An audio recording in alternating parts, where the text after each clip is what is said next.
आज की ताजा खबर, आज की ताजा खबर, आज की ताजा खबर। प्रतीक सहजपाल के साथ हो रही है घर में नाइंसाफी। प्रतीक सहजपाल को जानबूझकर पीछे करने की कोशिशें चल रही हैं। ये बात क्या है, इस बारे में बात करेंगे। साथ ही साथ बात करेंगे मास्टरमाइंड की कि कैसे मास्टरमाइंड ने फिर से अपना दिमाग चलाना शुरू कर दिया है और अब ये बंदा हमें जो है खेल में एक अलग टेंजेंट पे दिखेगा। तेजस्वी प्रकाश चाहती क्या है, तेजस्वी प्रकाश का स्टैंड क्या है, बड़ा कंफ्यूजिंग सा लग रहा है। रिलेशनशिप के मामले में तो सॉर्ट आउट लग रही है, लेकिन प्रायोरिटीज के मामले में OMG, उमर रियाज को क्या वाकई में कठपुतली बना दिया है। ये जो बात सामने आई है करण की, तो करण कुंद्रा से क्या वाकई में इन्फ्लुएंस हो गए, बलि का बकरा बना दिया है, इसके बारे में भी बात करेंगे। अफसाना खान को बाहर निकालना और निशांत को अंदर लाना, इसके पीछे कितनी बड़ी साजिश है, या कह सकते हैं क्या ये डिसीजन सही था या गलत, इसके बारे में भी बात करेंगे। और प्लस अगर अफसाना आती, निशांत आता, करण या फिर तेजुन में से कौन बाहर जा सकता था।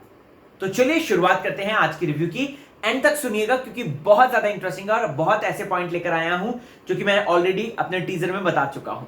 तो चलिए शुरुआत करते हैं। स्वागत है आपका फीफा फूज में। आ गया है होस्ट एंड दोस्त राहुल भोज। चैनल को फटाफट सब्सक्राइब कर लो। फेसबुक, ट्विटर, इंस्टाग्राम पर मौजूद हूं RAHULBHOJ राहुल भोज के नाम से, तो वहां पर मुझे फॉलो जरूर करें। कुछ भी शिकायत करनी है किसी तरीके की, अगर आपको कंप्लेन या फिर अप्रिसिएशन या कोई पोस्ट शेयर करना है, तो yes, you are most welcome over that. दोस्तों, कल एक गेम की शुरुआत हुई थी, VIP रूम। बाय गॉड, बहुत ही ज्यादा शानदार है, बहुत ही क्लासी। और मुझे सबसे अच्छा VIP रूम का एक फंडा लगा कि आप नॉमिनेशन डिस्कस कर सकते हो। अगर नॉमिनेशन डिस्कस करने की बारी आ गई है तो आई एम 101% श्योर इस बात से निशांत, बाकी के सारे लोग बड़े ही खुश होंगे और वो हुए भी होंगे। और वो लोग इसी वजह से ये बात डिसाइड कर रहे थे आज के दिन, आज के लाइव एपिसोड में, कि किसको बाहर निकालना है। क्या वो जय है या फिर कोई और है या राजीव है। और राजीव चुपके से कान लगाते हुए सुनते हुए भी नजर आ रहा था। शमिता शेट्टी के बारे में भी बात करेंगे दोस्तों कि शमिता शेट्टी के वो उसूल, वो आदर्श कहां गए अब, जब बात आई अफसाना के ऊपर। तो चलिए शुरुआत करते हैं। हमने देखा था कल का बचा हुआ अधूरा टास्क। बाप रे, ये जो एपिसोड है ये परसों आ गया था लाइव में और ये अब तक खींच के ला रहे हैं इसको, तो है ना, सच कह रहे हैं, ये तो बहुत ही ज्यादा बोरिंग हो जाता है कभी कभार। खैर, बिग बॉस वालों का वो फंडा है, हम क्या करें इसमें। तो यहां पर उमर के पास बचते हैं विशाल, अफसाना, निशांत, जय, सॉरी जय नहीं, अपना हाँ जय, प्रतीक बचते हैं, जिसमें कि प्रतीक जय को आउट करता है वो करण और तेजू। अब दोस्तों, सबसे पहला इसमें सवाल यही आता है कि क्या यहां पर निशांत को सेव करना, अफसाना को बाहर करना और साथ ही साथ विशाल को बाहर करना सही डिसीजन था उमर का या नहीं। अब इसके डिसीजन को इन्फ्लुएंस करने के लिए बहुत से लोग थे, स्पेशली नंबर 1 करण कुंद्रा। करण कुंद्रा को अपनी दोस्ती निभानी थी निशांत से, नंबर 1 पेबैक टाइम था, नंबर 2 और प्लस यहां पर अगर ये कैप्टन बना है आज उमर रियाज, तो ये निशांत की बदौलत बना है, हम सबने देखा है। तो ये निशांत को पेबैक करने का भी एक अच्छा मौका था उमर का, और उमर ने ये बात को हाथ से जाने नहीं दिया। एंड इसी वजह से उमर ने फटाफट जो है निशांत को सेव कर लिया। दोस्तों, अगर आप लोग नोटिस करेंगे तो यहां पर उसकी बहन थी अफसाना खान, ठीक है, लेकिन अफसाना को अंदर लेके जाने का फायदा क्या होता। ठीक है, बिग बॉस के उसमें रिश्ते होते हैं, नाते होते हैं, ये होता है, वो होता है। उमर रियाज का डिसीजन गलत नहीं था। अगर यहां पर करण कुंद्रा ने उसे कुछ पॉइंट के इन्फ्लुएंस किया है, स्पेशली निशांत को लाने का, तो वो इतना तो श्योरिटी के साथ है कि निशांत कहीं ना कहीं कल को उसके लिए अच्छा साबित होगा ही होगा, उमर के लिए अच्छा साबित होगा दोस्तों। क्यों? देखो, निशांत हालांकि वो ऐसा कोई सगा नहीं जिसको ठगाने ही वाला है, वो एटीट्यूड में रहता है, बट लेकिन इतना मैं जरूर कहना चाहूंगा कि निशांत ने जिस तरीके से कैप्टनसी टास्क में मदद करी थी, तो हो सकता है यहां पर भी करे, उम्मीद तो पूरी है। तो निशांत इसी वजह से आया है अंदर। और विशाल को निकाला, मुझे विशाल पे पता नहीं क्यों यार एक अलग किस्म का ऑरा, एक करिश्मा दिखाई देता है। बंदा है ना, कहां से खेल रहा है अभी अपन ऑडियंस तक नहीं गेस कर पाए हैं। शमिता शेट्टी को बोलता है कि मैं वहां पे जाके उसकी टीम को करूंगा हैम्पर, ठीक है। यहां पे उमर को बोलता है कि देख, मेरे पास शमिता, तू, तेजू, करण, वनन ये होंगे ना, जय, तो मैं ना तेरे को करूंगा। और ये मैं लिख कर दे रहा हूं, मैं ऑडियंस को सी बनाकर नहीं आगे बढ़ना चाहता, जो कि अपनी बातों पे ही पलट जाए। विशाल का एक स्ट्रेटेजी है, इतना पता था कि उसे किसी तरीके से वीआईपी रूम में एंटर करना था। वो यहां पे भी बुरा नहीं बनना चाहता शमिता लोगों के पास, और ना ही उमर लोगों के साथ, क्योंकि उमर तो डिसाइड ही कर रहा था। तो विशाल ने यहां पर दोस्तों दोनों तरफ दाव खेला, और विशाल आगे भी खेलेगा दाव, इतना 101% श्योर है। ऐसा कंटेस्टेंट दोस्तों अगर आपने देखा होगा तो विकास गुप्ता थे, अगर आपको याद होगा तो विकास गुप्ता ऐसे ही करते थे, वो कुछ बोलते थे कुछ कर देते थे। कुछ हद तक अपनी प्यारी शहनाज भी थी, शहनाज फ्लिप मार देती थी, लेकिन वो बहुत ज्यादा क्यूट होता था, तो हम उसे इस कैटेगरी में नहीं लाते, क्योंकि ये थोड़ा सा मास्टरमाइंड टाइप की चीजें हो जाती हैं। यस, शहनाज की अगर बात करें दोस्तों, तो शहनाज बहुत अच्छा उसने खेला था, और उसकी यही हरकतें हमें आज तक याद आती हैं, और हम हर सीजन में शहनाज को कहीं ना कहीं एक झलक पाने के लिए देखते हैं। खैर, अब आगे बढ़ते हैं दोस्तों, और आगे बढ़ते हैं यहां पर कि जो जीतता है वो जीतता है करण, तेजू, निशांत, उमर। ठीक है, ये लोग वीआईपी रूम में जाते हैं। यहां पर एक सबसे बड़ी कॉन्वर्सेशन होती है दोस्तों, और ये कॉन्वर्सेशन होती है तेरी प्रायोरिटी कौन है। ठीक है, साफ तौर पर निशांत बोलता है जय प्रतीक, ये तुम लोगों को भी पता है। तुझसे इससे पूछा जाता है तेजस्वी से।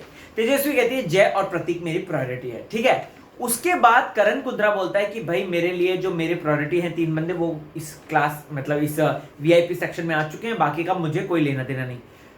तेजस्वी तुरंत पलट देती है। आपने नोटिस किया दोस्तों, तेजस्वी तुरंत पलट देती है। मुझे ये कहना है कि तेजस्वी का भी स्टैंड अभी क्लियर नहीं हुआ है। वो रिलेशनशिप के मैटर में जो है एकदम क्लियर होते हुए नजर आई है। आज उसने बोल दिया कि एज अ दोस्त बाहर मिलती अगर तुझे, मैं तेरी तरह नहीं हूं। करण भाई जो है जानबूझ के चीजें थोड़ा सा कर रहे हैं ऐसा लग रहा है, और ऐसा मैं कहना चाहूंगा करण भैया प्लीज प्यार व्यार के चक्कर में मत पड़ो, अपना दिमाग लगाओ। आप जिस तरीके से खेल रहे हो, आप जिस तरीके से आपने इतना लंबा सोच लिया निशांत को अपने पक्ष में लाके कि कल को 3 वर्सेस 13 होगा, तो उसमें क्या होगा, उसमें कहीं ना कहीं हम पर भारी पड़ेंगे, यानी कि उमर, तेजू और करण पे भारी पड़ेंगे। तो कुछ ना कुछ एक ऐसा बंदा लेकर आओ जो कि कहीं ना कहीं उन लोगों को भी कंट्रोल कर सकता है, which is Nishant.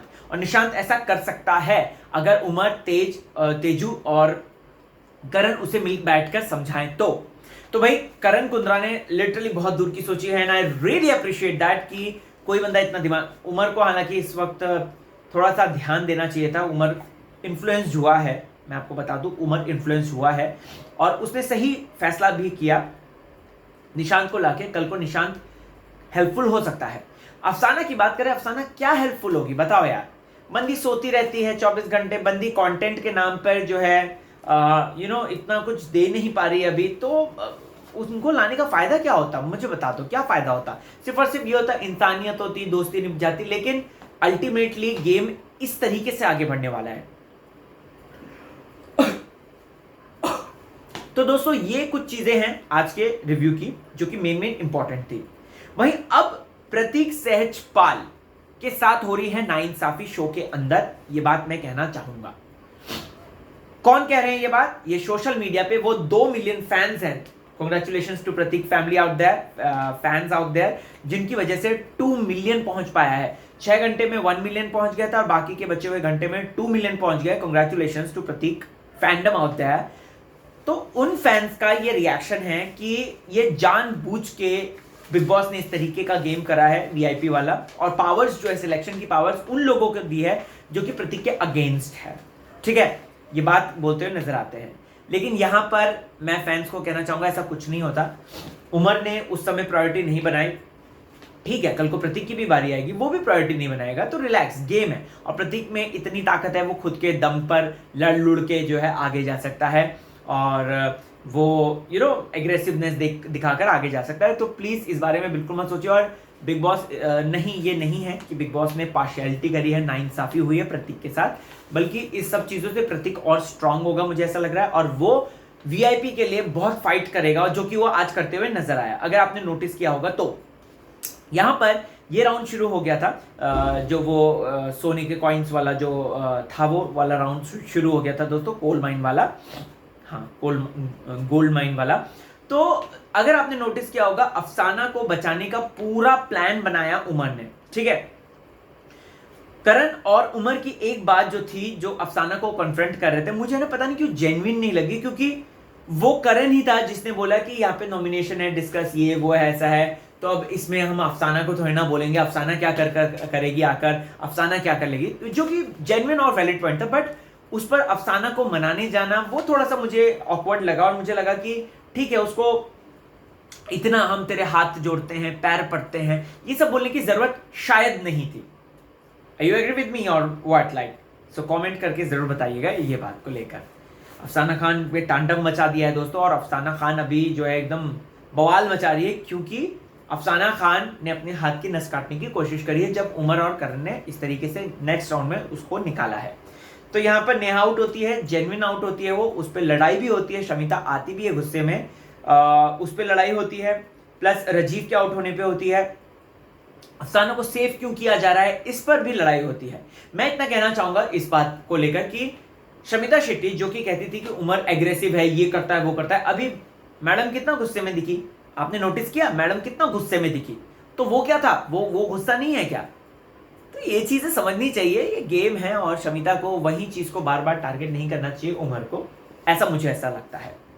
Over and all आज का एपिसोड सचमुच में अच्छा था, इंटरेस्टिंग था। ओ हाँ, तेजन की केमिस्ट्री बहुत ज्यादा अच्छी बन गई, और आज मैक्सिमम जो 1 घंटे का पूरा वूट पे एपिसोड आता है, एक घंटा 10 मिनट 15 मिनट का, तो उसमें तेजन को सबसे ज्यादा फुटेज थे उमर को, करण कुंद्रा को मिले, क्योंकि करण ने दिमाग लगाया, वो हमें बहुत अच्छा लगा। दोस्तों आपका क्या है रिएक्शन जरूर बताइएगा। और प्रतीक और नेहा में भी लड़ाई होनी शुरू हो गई है, लड़ाई एक अच्छी दोस्ती की शुरुआत होती है वैसे बाय द वे, और वो कितने गहरे दोस्त है ये तो हमें पता ही है, तो हो सकता है शायद दोस्ती हो जाए। नेहा फिर रोते हुए भी नजर आई है, तो अब देखते हैं कि क्या होता है। आप कमेंट सेक्शन में जाएं, बताएं मुझे, कुछ भी शिकायत करनी है या मुझे ज्वाइन करना है अगर आपको, तो इंस्टाग्राम पर राहुल भोज मेरी आईडी है, तो वहां पे आके यस डू ज्वाइन। चलता हूं, टेक केयर।